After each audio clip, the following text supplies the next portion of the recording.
Hello, welcome back. I have been off for a while, but I'm back now, permanently.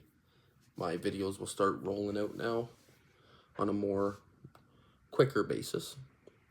Um, I basically just needed a couple months to get through the holidays and enjoy myself and just the stress of the holidays. It's like, I'll take a couple months off, relax, watch some movies, catching up on my 2024 watches that I fell pretty far behind on. Just been bouncing all over the place. Movies, movies, movies. But today, I'm going to start off the new year. My first video is just going to be a simple show off a box set that I think is an absolute must grab. And I'm going to base it on packaging alone, because I haven't had time to watch all these movies, because I just got this about a week ago. I'll just bring it right in here so I can start talking about it. This is the Frank Capra at Columbia box set. This thing is just gorgeous. When I seen this, I was like, all right, I gotta buy this. I'm gonna be straight up and honest. I've never seen any of the movies in this box set before buying it. And there's a couple in here that are Academy Award winners for the movie of the year when they came out. There's just a shit ton. I will get to it and show them off. But first, I'm just going to show the packaging on this thing. So first off, it sits on an angle. So here's the bottom. The bottom of it, that would be straight, but it sits like this, so that it is definitely a display case. It can't go into your shelving. This is a display you have to put on a table or display. But this thing is just freaking beautiful. It's ridiculous. Top there, we got all the films displayed on the back very nicely. Just unreal. So I bought this, like I said, solely based on the packaging. When I seen the announcement trailer for this box set, I had to pre-order it. I ended up having to cancel that pre-order because it was coming out right before Christmas, and I was broke as shit. So I was like, oh, I probably missed out on this thing. I'm not going to be able to get it now. And if I do, it will be $150 more than it would have been if I just bought it when it came out. But luckily, it didn't sell out. This is still available on websites like Amazon for a reasonable amount of money. And so I grabbed it. I bought it last week. It showed up a couple days later, as Amazon usually does. Their shipping is so fast. Wasn't damaged, which, honest to God, this might be the first box that I've ever received from Amazon that didn't have the corners dented in or something that pissed me off about it. So that's a plus. But maybe they seen just how nice this is and decided to actually give it some packaging, some proper packaging, because it's freaking ridiculous. But yeah, let me move over a little bit here and actually show this freaking beast off. So Frank Capra, I'm not going to get into any deep discussion because my knowledge of these movies and him as a director is pretty much zilch. I know almost nothing. So, like I said, this was a buy because of how beautiful this is. This is one of the most beautiful box sets in my entire collection at this point. And how it works is these two are magnetic doors. And they open up like this. And all your films are displayed inside. And then they also slide inside. The doors go right inside the thing. Like that. So you can have it as an open display or the windows shut. And here's your films. You got half of them on 4K, half of them on Blu-ray. A lot of these 4Ks are making their 4K debut. They've never been on 4K before. What I've heard so far is that all the transfers are really nice, well done. That Columbia really put some work into this beast. But let me do one of these, and let's get these movies out, and I'll go through them one by one here and see what we're dealing with, because I haven't even really looked at this in depth yet. I basically just got it and threw it on my shelf and knew I was gonna do a video showcasing it. I was gonna wait until I watched the entire thing first, but then I'm like, you know what, if I wait and do that, like, there's 20 movies in this. Not 20 individual cases. We have 5, 9, 18 individual cases. A couple that are like multiple movies on one thing we'll get to. But this is a 20 film collection plus a full feature-length brand new documentary showcasing Frank Capra, who he is, his entire career. Yeah, like, let's get into these beasts. I'll do the Blu-rays first, and then we'll get to the 4Ks. So first up here, we have, this is my first time even looking at some of these, so bear with me. We have 2 films on this one. Are they both on one disc? Yes, they both come on one disc. This is, the first one here is called Flight. This came out in 1929. So I'm guessing that it is possibly, it could be a silent film. I'm not 100% positive. It doesn't say. But, yeah, Flight. I won't even read the descriptions and stuff, or this video will be way too long for what it is. I haven't watched these, so bear with me on the knowledge. I'm just showing it off because I think it's so freaking beautiful, and if you want to get this in your collection, you should probably do it soon.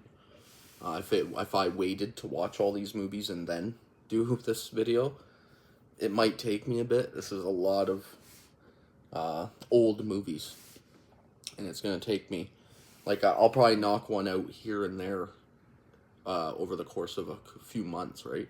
I'm not going to do all these back to back to back. I'm just going to do it over the course of a few months and slowly check them all out. Yeah, the next one here, Ladies of Leisure, stars Barbara Stanwyck, who I absolutely love in everything I've seen her in. Lowell Sherman and Ralph Graves. I don't know those two, but Barbara Stanwyck is always a pleasure. Ladies of Leisure, that one came out in 1930. So yeah, definitely looking forward to checking those two out. Just put them in at this end here. Next up here, we have another double feature. This is another Barbara Stanwyck here. This first one's called The Forbidden, and the second one's called Lady for a Day. What's the years here? On Forbidden, we're dealing 1932, and for Lady for a Day, it's 1933.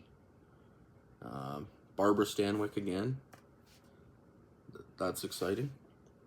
Early 30s, like pre-code. When did they introduce the code that started to restrict everything? It was like 34, 35-ish, somewhere in that area, where they started to get harsh and cracking down on what you're allowed to do in movies. And so some of these pre-code movies, you'll get nudity, you'll get, like, stuff you just would never see. Killings. And then after that, they tried to tone it down a bit, and you weren't allowed to see a lot of stuff. But that's why they're always a treat to check out. I was going to tell you who directed them. It's Frank Capra. Next up here, we got another double feature.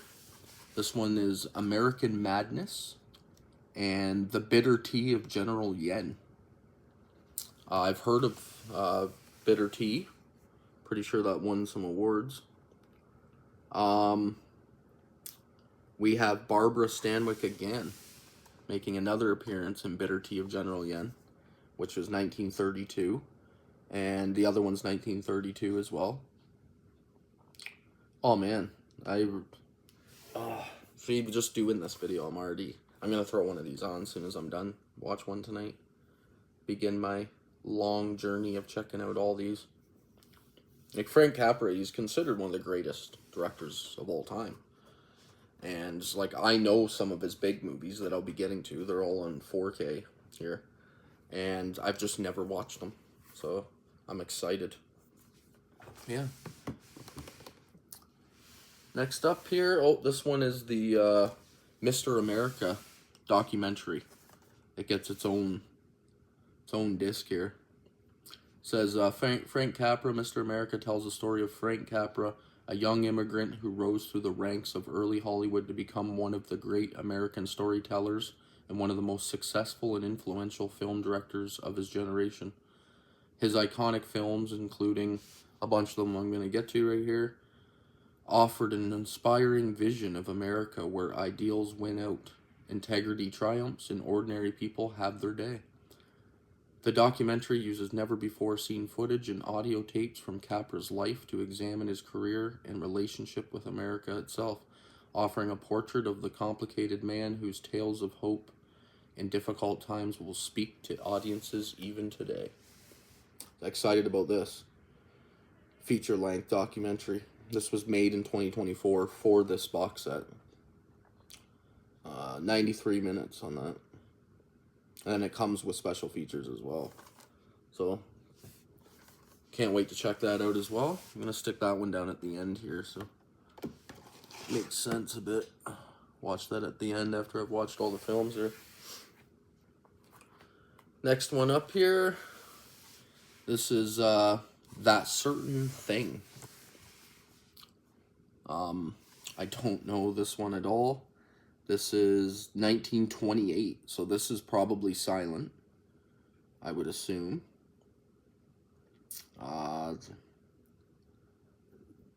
Love me some silent films. It's freaking cool to have some of these because honestly, like, my silent film collection is like under 15 in my entire collection. So this is going to add to that. And I've watched almost all of the ones I already have, and I've liked to loved every single one I've seen.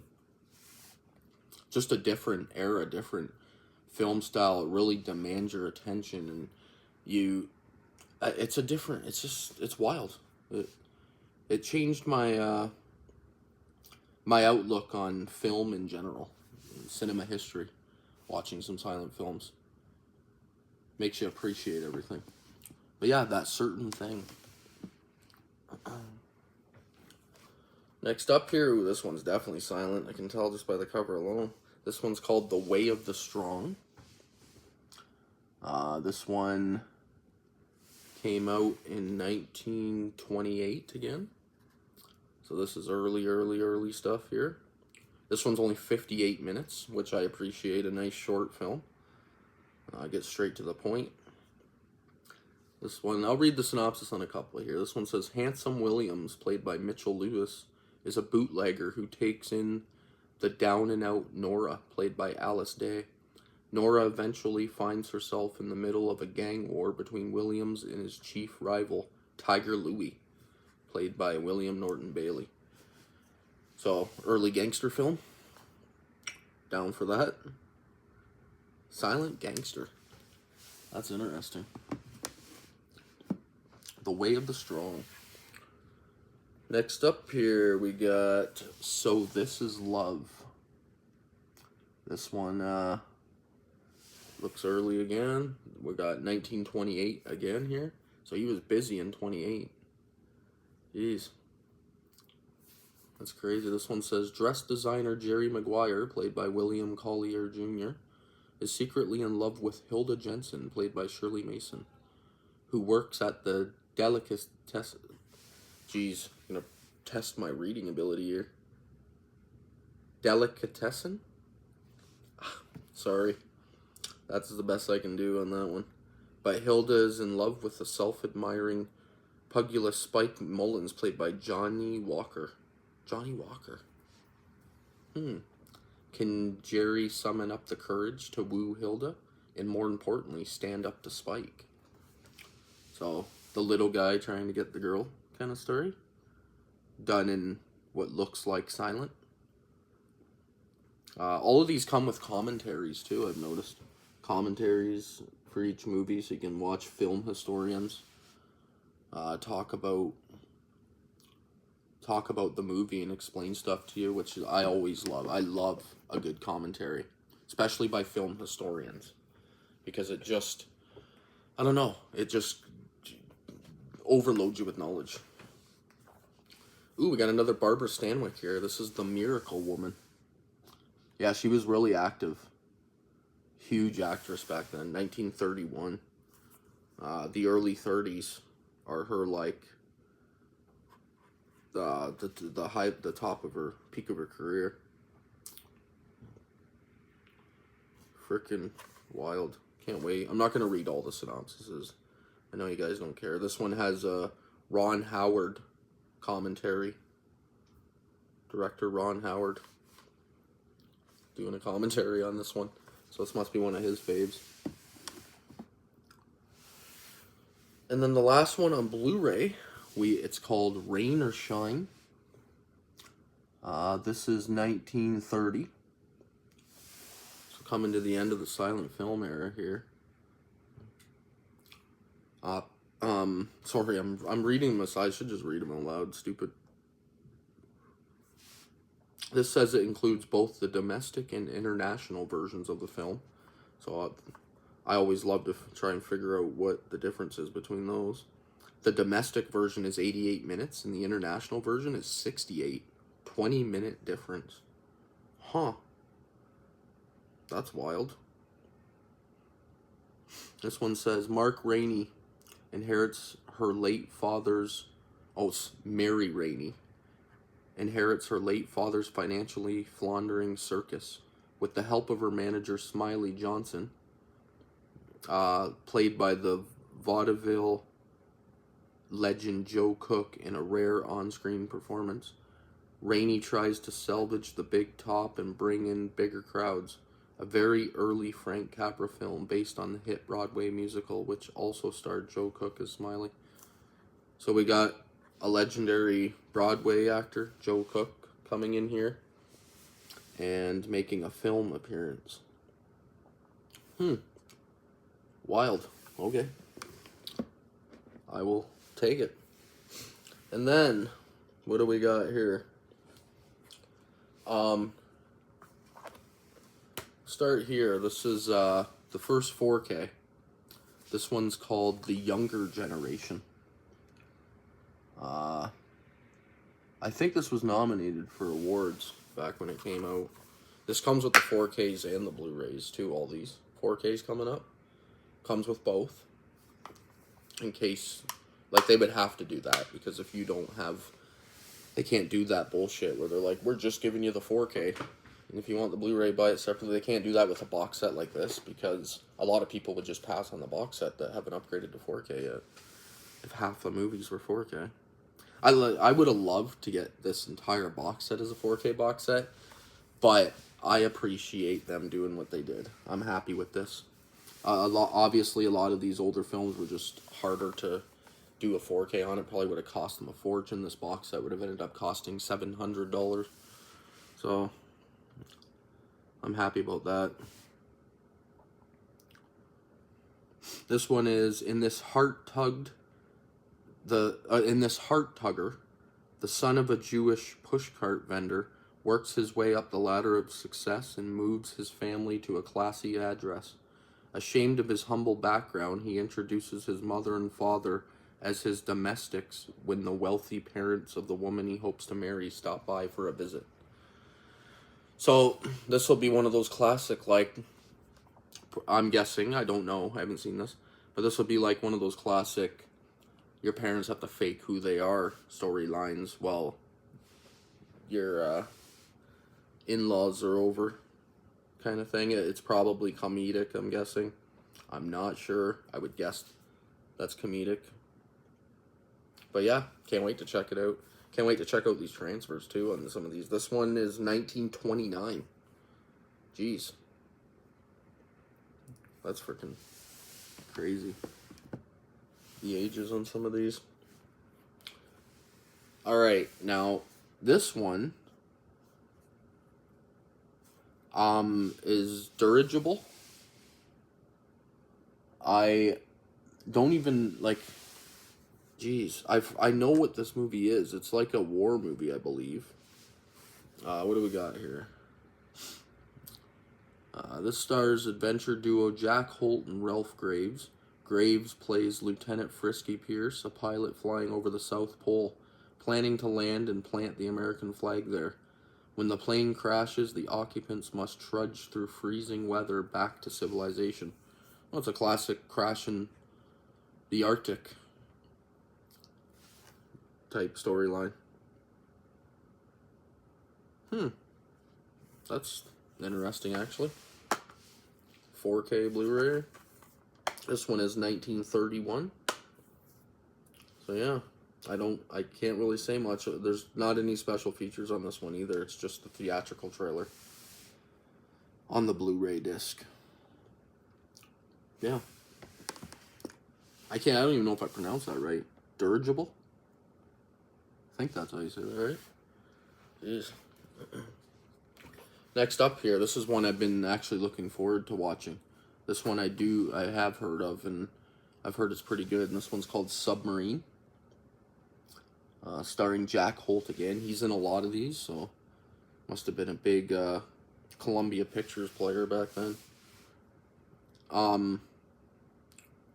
Ralph Graves is here again, too. I noticed his name on a lot of these. Yeah, this one, in this tout drama, two friends, both sailors, vie for the attention of the same woman. Their friendship quickly deteriorates once she makes her choice between them. After one of the sailors gets trapped on a submarine lodged between deep underwater, and the other is sent as the rescue diver to save the crew, could their friendship possibly be salvaged? Find out in Frank Capra's Submarine. Ooh, that actually makes for a pretty good storyline. Hate each other. Is he gonna save him, or is he gonna let him die? Jeez. Yeah, I heard this one was like a decent dramatic thriller style movie. So, excited for that. Oh, what year was that? 1928. It's wild to see some of these 20s movies getting the 4K treatment. It's freaking crazy. Next up here, we have one of his big movies. This one's called Lost Horizon. This is like a grand epic. So I have heard. Yeah, this one has a ton of special features and stuff as well.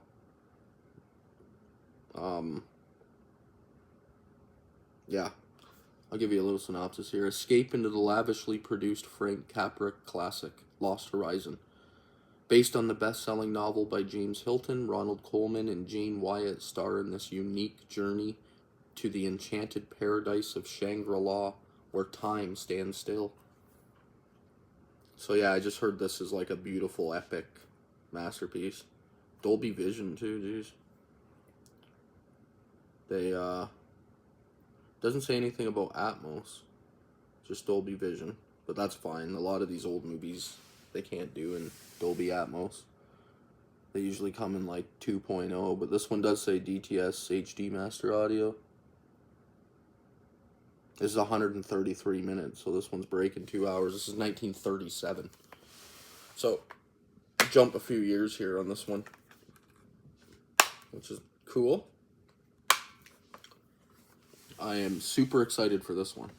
This will probably be the No, it won't be the first one I watch. I'm going to watch one tonight, and I don't know if I want to do a 2.5 hour epic tonight. It's already like midnight. Next up here, we have Loretta Young, Jean Harlow, and Robert Williams in Platinum Blonde. Sounds intriguing. Good cover there. I'm hoping my camera's picking this up a bit. It's hard. I'm just using my iPad like I've always used. One day I'll invest in a better camera. If my channel ever gets big enough. If I stay small, I might not, because this is good enough. Like, this is pretty much what I want to do, is just talk about movies and show them off, and that's pretty much what I love doing. I also love doing rankings, which I'll be doing a lot of this year. Yeah, this is a big one, too. This is 1931 again. We're bouncing back. He was really busy, geez, in the early 30s. Must have been just film after film after film, pumping them out. It's freaking nuts. In the film that began her legendary career, Jean Harlow stars in this romantic comedy directed by Academy Award winner Frank Capra. Yeah, we know that. Written to showcase her talent, looks, and charm, Platinum Blonde is a glorious spoof of the newspaper business in New York City during the Great Depression. Anne Schuler, played by Harlow, a wealthy socialite, meets reporter Stu Smith, played by Robert Williams, and the two fall madly in love. The comedy begins as she tries to transform him from a ruffian newsman into a convincing gentleman. Stu, who is quick with wisecracks, is slow to realize the dangers of being a kept man. At first, he likes the idle life of the rich, but there's trouble in paradise. Soon, this Cinderella man turns the social register upside down with his mocking repartee. To his rescue is Gallagher, played by Loretta Young, a sympathetic friend and co-worker at the newspaper. She comforts and consoles Stu, and in the classic Capra style, helps him right into her own arms. So it's a whole caught between two loves and trying to escape one life for another. Sounds interesting. Classic rom-com there. Now, these next four are all like his 4 biggest movies he ever made. First up here we have Mr. Deeds Goes to Town, starring Gary Cooper. This is, for anybody that's seen Mr. Deeds with Adam Sandler, this is the original. I've heard that Adam Sandler's Mr. Deeds is kind of like a disgrace to this classic, but to each their own. It doesn't matter. I love Mr. Deeds as well with Sandler. This is 1936. This one has some commentaries with film historians again. Commentary by Frank Capra Jr. Frank Capra Jr. remembers the making of the movie. All kinds of shit. It's just crazy. But yeah, give you a quick synopsis here. When small-town innocent Longfellow Deeds heads to New York to collect a $20 million inheritance, he ends up the target of ridicule thanks to Babe Bennett, played by Jean Arthur, a cynical reporter whose demeaning stories have made him the joke of the city. So when he discovers his sweet and unassuming new girlfriend is actually the hard-boiled Bennett in disguise, a disillusioned Deeds decides to give his fortune away, an act of charity his crooked lawyer will stop at nothing to prevent.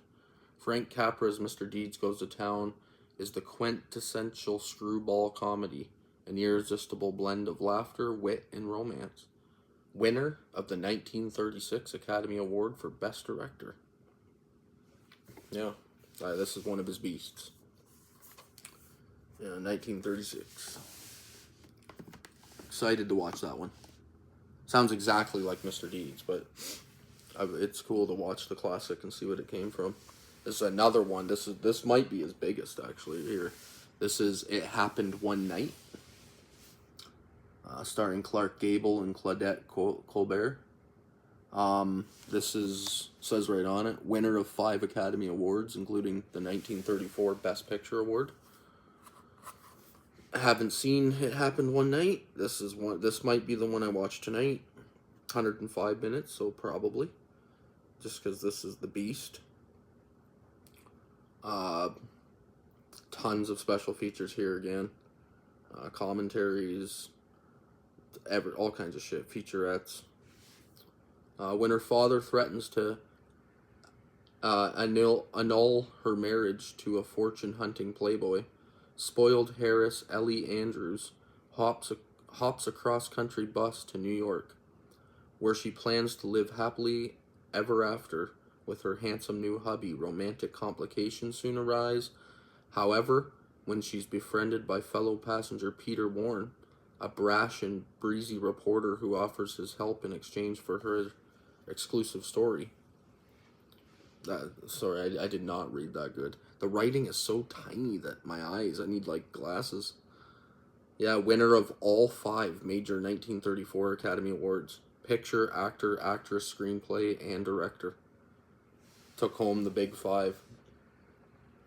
So yeah, that's a beast. Excited for that one. And then, up next here, there's only one left after this. We have, this is a winner of 2 Academy Awards, including 1938's Best Picture. This has a big cast too. This is You Can't Take It With You. Lionel Barrymore, Jean Arthur, James Stewart. James Stewart is just one of my fave old-time actors. Jeez.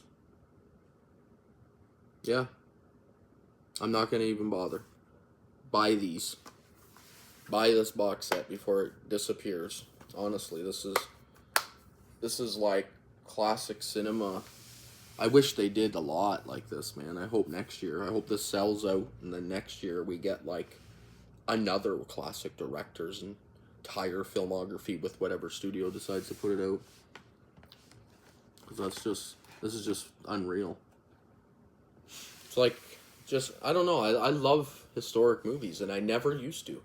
I know I've said this 1,000 times on my channel, but just like probably 5 years ago, I did not give a shit about old movies. I was just all about the newest movie that came out, which I still do. I still am. But I've just come to appreciate the history of film so much. And, oh man, I just get so excited to throw these in, because you just don't know what you're getting. Last one here, this has also been remade before. This is Mr. Smith Goes to Washington. This is the original of the Mr. and Mrs. Smith with Brad Pitt and Angelina Jolie. So you kind of know what you're getting here. This stars James Stewart and Jean Arthur's back here. This also stars Claude Rains, who's also an excellent actor. Claude Rains, he did like The Invisible Man. He was in one of the Dr. Jekyll and Mr. Hyde movies. This one is packed with special features as well, like loaded. Jean Arthur, James Stewart, and Claude Rains star in Frank Capra's Mr. Smith Goes to Washington. This award-winning classic is about an idealistic small-town American senator who heads to Washington, D.C., and suddenly finds himself single-handedly battling ruthless politicians who are out to destroy him. Receiving a total of 11 1939 Oscar nominations, including Best Picture and Best Director, and winning one for Best Writing and Original Story. Mr. Smith Goes to Washington is a timeless and stirring ode to the power of democracy. So this is not... I scratch what I originally said. I'm thinking of the wrong movie. This has nothing to do with the Brad Pitt and Angelina Mr. and Mrs. Smith. That one is a film that was directed by Hitchcock. Mr. and Mrs. Smith. totally brain fart there on my historical knowledge. But yeah, this is another one. Sounds like a good political thriller. The special features on this also comes with a different feature-length documentary as well. Tons of shit, man. So this is a box set just that deserves a massive deep dive. And by the time I'm done watching this, somewhere this year, at some point, I will probably be smarter. I'll know more about the history of movies in the 30s and the late 20s, and I'll know probably everything there is to know about Frank Capra that you can know by this box set, and I'll be able to get back to you. Maybe this year, like I don't know what I'm gonna do on my channel. I'm kind of just in a spot where I'm like, just do whatever I feel like it. I'm not trying to hit algorithms. I'm not trying to gain popularity. I'm just doing this for me and for fun. So, and for anybody that enjoys just watching someone not that educated babble about movies and learn about them as I go. Like, it's a learning experience. Learn with me. Take the ride. Feel free to teach me things in the comments and correct me when I'm wrong and stuff. But I might, as I'm watching these, put up reviews for each one. Like just quick little 10-minute review videos. And I don't know. It's easier to talk about something when you first finish watching it. And I might start just pumping out videos galore. Who cares? Like I'm right now, my next video is going to be, I love these freaking windows here. The magnetic, just beautiful. So my final sale on this, and then I'll get back to what I was saying. If you want this, grab it now while it's still available. Don't hold off anymore, because honestly, you'll probably get, if you end up wanting it 6 months from now, you'll probably get frickin' price gouged galore. Like the Columbia Classics Volume 1 box set, I think, goes for like $800 now. And it was like $79.99 when it came out. I missed out on that one. I got a couple of the other ones, but I missed out on the first one, and now it's kind of bugged me because, like, I don't know. Plus, this thing looks beautiful on your shelf. The back's awesome, too. All your films there. Absolutely love it. So, yeah, as a box set, this is a 5 out of 5. Like, to me, this is probably box set of the year for 2024, especially for looks. And then I'm guessing content as well, because, like, it's a fucking overwhelming amount of film history in one box set. But yeah, anyways, on to my next episode. It is going to be me continuing my 50 years of horror. So 1989. It's already, like, I have the movies out. I'm probably going to record that one tomorrow night. And then later next week, I'm going on with Brendan and Sam from Our Life in Horror again. Upcoming, I'm going to be doing an episode with The Bitter Wolf. And next week coming up, right after my 1989, and I'm done the 80s, I'm going to be doing a spotlight on the horror of 1960, because I have them all. So I went on to websites and looked up all the horror movies that came out in 1960, and I almost had all of them already on either Blu-ray or 4K. I was only missing like 5, so I just ordered the 5 I don't have. So I watched them all in the last couple days, so I'm just going to put up my ranking of everything I own horror from 1960. So that'll be fun. It might give you some ideas on movies you haven't seen, or things to put on your buy list, or things you didn't even know were out to buy. Who knows? But yeah, I love doing rankings. When I'm sitting here and I'm watching movies, I always like, I'm like, what can I rank? I don't know, it's just OCD. I love ranking shit. So I'll probably be doing a shit ton of that this year. I was thinking about doing some deep dives on the history of studios, where I actually like learn some shit myself and talk about the whole history of a studio. Just stuff like that, like just fun stuff. Things I like doing. I'm gonna do a lot of it. So anybody that actually stuck with me for the last 2 months, I haven't looked at my subscribers. I hope I didn't lose everybody, but I'm back now, and I'll be in full swing and pumping out videos as often as I can. This will be a bigger year for me because I'm just gonna have tons of fun. No more work. I'm not gonna think of it as like, oh, I gotta do work. Like, it's not work. It's just fun talking about movies. So, I hope you join me for my next one.